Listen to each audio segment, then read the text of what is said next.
నువ్వెవరో గ్రహించి జీవిస్తే మన జీవితాలు ఎలా ఉంటాయి, లేకపోతే మన జీవితం ఎలా ఉంటుంది. రెండవదిగా, నువ్వు ఎవరో గ్రహించి జీవిస్తే మన జీవితం ఎలా ఉంటుంది, లేకపోతే మన జీవితం ఎలా ఉంటుందో ఇద్దరు వ్యక్తుల ద్వారా దేవుడు మనతో ఈరోజు మాట్లాడాలనుకుంటున్నారండి. మొట్టమొదటిగా దావీదు, సౌలు. దావీదుని చూద్దామండి, సౌలుని చూద్దాం. వారిద్దరూ కూడా మొదటి సమూయేలు 10వ అధ్యాయము 1వ వచనం. అప్పుడు సమూయేలు తైలపు బుడ్డి పట్టుకొని సౌలు తల మీద తైలమును పోసి అతన్ని ముద్దు పెట్టుకొని, యెహోవా నిన్ను అభిషేకించి తన స్వాస్యము మీద అధిపతిగా నియమించి ఉన్నాడని చెప్పాను కదా. దేవుడు నిన్ను తన స్వాస్యం మీద, తన ప్రజలైన ఇశ్రాయేలు ప్రజల మీద రాజుగా నియమించి ఉన్నాడని సమూయేలు అభిషేకించిన తర్వాత సౌలు గురించి చెప్తారు. అలాగే దావీదు గురించి మనం చూద్దామండి. మొదటి సమూయేలు 16వ అధ్యాయము 12-13 వచనాలు.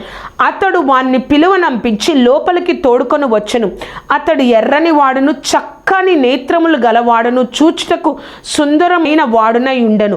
అతడు రాగానే, నేను కోరుకున్న వాడు ఇతడే, నువ్వు లేచి వానిని అభిషేకించమని యెహోవా సెలవీయగా సమూయేలు తైలపు కొమ్ము తీసి వాని సహోదరుల ఎదుట వానిని అభిషేకం చేసెను. చూసారా, ఇద్దరు కూడా దేవుని ప్రజలను పరిపాలించడం కోసం దేవుడు అభిషేకించిన ఇద్దరు రాజులు, సౌలు, దావీదు. ఇప్పుడు వారిద్దరు కూడా దేవుడు చిత్తంలో ఉన్నారు. వారికి ఎందుకు ఈ లోకంలో ఉన్నామో వారెవరో తెలిసిపోయింది. దేవుడు మమ్మల్ని ఒక రాజుగా ఇశ్రాయేలు ప్రజల మీద ఎన్నుకున్నారు అని. కానీ ఆ యొక్క చిత్తాన్ని తెలుసుకున్న వీరు, ఆ యొక్క విషయాన్ని గ్రహించిన వీరు ఎలా జీవించారు, ఎవరు ఆశీర్వాదకరంగా ఉన్నారో మనం చూద్దాం. మొట్టమొదటిగా సౌలు దేవుడి చేత వెనుకోబడ్డారు. ఆయన ఒక రాజు అయిపోయారు. అప్పటి వరకు నేను ఎన్నికలేని వాడనే అన్న సౌలు దేవుడి చేత ఎన్నుకోబడ్డాడు. నేను ఒక రాజుని, ఆ విధంగా ప్రవర్తించాల, కార్యాలన్నిటిని దేవుడి సహాయంతో ముందుకు తీసుకెళ్ళాలి కదా ఆయన ఆలోచనలను, తలంపుల్ని. కానీ ఫిలిస్తీన్లతో యుద్ధానికి జరిగినప్పుడు 7 రోజుల తర్వాత కూడా సమూయేలు రాకపోవడం వల్ల, ప్రవక్త అయిన సమూయేలు రాకపోవడం వల్ల ఆ ఫిలిస్తీన్లందరికీ భయపడి ఇశ్రాయేల్ ప్రజలు కొండలలో అక్కడ ఇక్కడ దాగుకొనడం, ఆ యొక్క భయక్రాంతమైన ఆ యొక్క పరిస్థితిని చూసి యాజకుడు చేయాల్సిన పనిని సౌలు చేసేశారు. ఏంటంటే అక్కడ బలిపీఠమును అర్పించేశాడు. అప్పుడు దేవుడు కోపము సౌలు మీద ఉండి, నేను అనుకున్నాను నీ యొక్క సింహాసనం, రాజ్యము స్థిరంగా ఉంటుందని, కానీ నువ్వు నాకు చూపించిన అవిధేయత వల్ల, నువ్వు నాకు చూపించిన ఆ యొక్క అవిధేయత వల్ల, ఆ యొక్క మాట వినని తత్వం వల్ల నీ రాజ్యాన్ని నీ దగ్గర నుంచి తీసివేస్తాను, నీ యొక్క సేవకుడికి ఇస్తాను. అంతేకాదు, ఒకే రోజు నీవు నీ యొక్క కుమారులు చనిపోతారని దేవుడు చెప్పారు. తనకు అర్థమైంది, తను ఈ లోకంలో ఏనుకు ఉన్నాడో అర్థమైంది, ఒక రాజుగా దేవుడు నియమించుకున్నాడు అని అర్థమైంది. ఆ విధంగా దేవుడితో ఉండి దేవుడు చెప్పినట్లుగా చేయకుండా తన సొంత ఆలోచనలు, సొంత నిర్ణయాలు తీసుకోవడం వల్ల తన జీవితం ముగించబడింది. ఇప్పుడు దావీదు విషయాన్ని మనం చూద్దామండి. దావీదును చూసినట్లయితే, దావీదు, ఇదిగో నేనే కోరుకున్న ఇతడే, నువ్వు అభిషేకించమని దేవుడు దావీదుని ఇశ్రాయేల్ ప్రజల మీద రాజుగా నియమించారు. రాజుగా ఉంచిన తర్వాత ఒక రాజు ఎక్కడ ఉండాలండి? ఇశ్రాయేల్ ప్రజల దగ్గర ఉండాలి కదా. ఇశ్రాయేల్ దేశంలో తప్ప ఎక్కడెక్కడో తిరుగుతా ఉన్నారు. ఎందుకో తెలుసా? దావీదును సౌలు చంపాలనుకుంటున్నాడు కాబట్టి గుహలలో, అడవులలో తన యొక్క నివాసం చేస్తూ ఎక్కడెక్కడో దావీదు తిరుగుతా ఉన్నారు. అనేక సార్లు సౌలు దావీదుని చంపాలని చూశారు, అయినా దేవుడు కాపాడారు. కానీ దావీదుకి సౌలు దొరికాడు. ఒకసారి చంపాలని అక్కడ సైనికులు కూడా, దావీదు నువ్వు ఆజ్ఞాపిస్తే అతన్ని మేము చంపేస్తాం, నీ దగ్గరికి వచ్చారని చెప్పినప్పుడు, దేవుణ్ణి అభిషేకించిన వాడిని నేను చంపను అని చెప్పి దేవుడు మీదే భారం వేశారు. అనేక సార్లు కన్నీరు, కష్టాలు దావీదు ఎదుర్కొంటున్నప్పటికీ దేవుడు నన్ను ఆయన కోరుకుంటున్నాడు, తప్పకుండా దేవుడు నన్ను సింహాసనం మీదకి ఎక్కిస్తారు, తప్పకుండా నన్ను ఆశీర్వదిస్తారు అని అనుకున్నాడు. అని దేవుడి సమయం కోసం వేచి ఉన్నాడు. నేను ఆ విధంగానే ప్రవర్తించాలి, దేవుడు ఎన్నుకున్న రాజుగా నేను ప్రవర్తించాలని చెప్పి ఆ విధంగానే ఉన్నాడు. బైబిల్లో ఒక రాజు ఒక్కసారి అభిషేకింపబడతారు, కానీ దావీదు రాజు 3 సార్లు బైబిల్లో అభిషేకింపబడ్డారు. మొట్టమొదటిగా సమూయేలు చేత అభిషేకింపబడ్డారు. తరువాత సౌలు చనిపోయిన తర్వాత అక్కడ యూదా ప్రజలు నువ్వు మాకు రాజుగా ఉండని అభిషేకిస్తారు.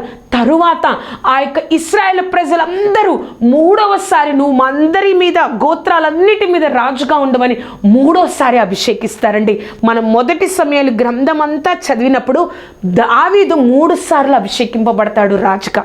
చూసారా, మనం అనుకోవచ్చు మనం దేవుడి చిత్తాన్ని నువ్వు తెలుసుకొని నువ్వు బ్రతకాలి, గ్రహించి ఆ విధంగా ఆయన సహాయంతోనే ఆయన సమయం కోసం వేచి ఉండి మనం బ్రతికినట్లయితే తరతరాలకు ఒక ఆశీర్వాదకరంగా ఉంటాం. సౌలుని దేవుడు అభిషేకించినప్పుడు నీ రాజ్యం స్థిరపరుస్తానని చెప్పిన దేవుడు ఆయన యొక్క తర్వాత కుమారులు సౌలు రాజు ఒకే రోజు యుద్ధంలో మరణించారు. కానీ దేవుడి సహాయంతో దేవుడి చిత్తాన్ని గ్రహించి నన్ను దేవుడు రాజుగా ఎన్నుకుంటున్నాడు, ఆయన చిత్తంలో ఆయనకి ఇష్టమైనట్లుగా నేను బ్రతకాలన్నప్పుడు దావీదు సింహాసనం దేవుడు తరతరాలు ఉండేటట్లుగా దేవుణ్ణి చూసి కూడా, యేసుక్రీస్తు ప్రభువారిని చూసి కూడా దావీదు కుమారుడా అని నూతన నిబంధనలో కూడా చెప్పబడేటట్లుగా ఆ యొక్క దావీదు ఆ విధంగా జీవించారు కదా. దేవుడు మనతోనే మాట్లాడుతున్నారు. నువ్వు దేవుని చిత్తాన్ని నువ్వు గ్రహించావు, కానీ నువ్వు ఆ విధంగా బ్రతుకుతున్నావా ఈ లోకంలో? నన్ను దేవుడు ఒక దైవిక ప్రణాళికబద్ధంగా నన్ను ఈ లోకంలో ఉంచారు, ఈ లోకంలో కాపాడుతూ ఉన్నారు, ఈ లోకంలో జీవించడానికి సాయం చేస్తూ ఉన్నారు, కానీ నేను ఎలా బ్రతుకుతున్నానో ఒక్కసారి నువ్వు నేను సరి చేసుకోవాలి.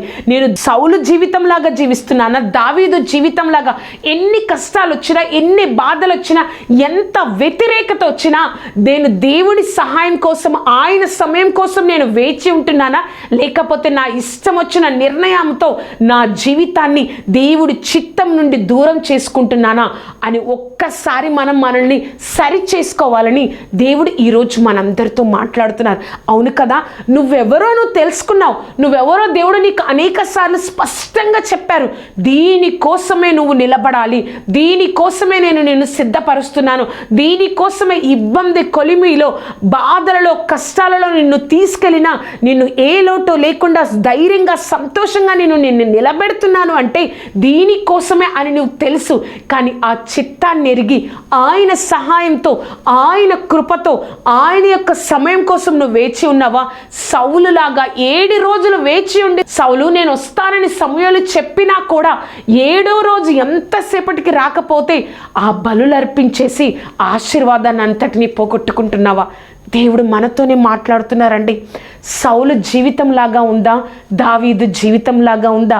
నువ్వు తీసుకుంటున్న ఈ నిర్ణయమే, నువ్వు దేని కొరకు దేవుడు నిన్ను సృష్టించాడో అది తెలుసుకొని ఆ విధంగా నువ్వు జీవించడానికి నిలబడితే నీ తర్వాతి తరం నీ గురించి చెప్పుకునేటట్లుగా దేవుడు నిన్ను ఆశీర్వదిస్తారు.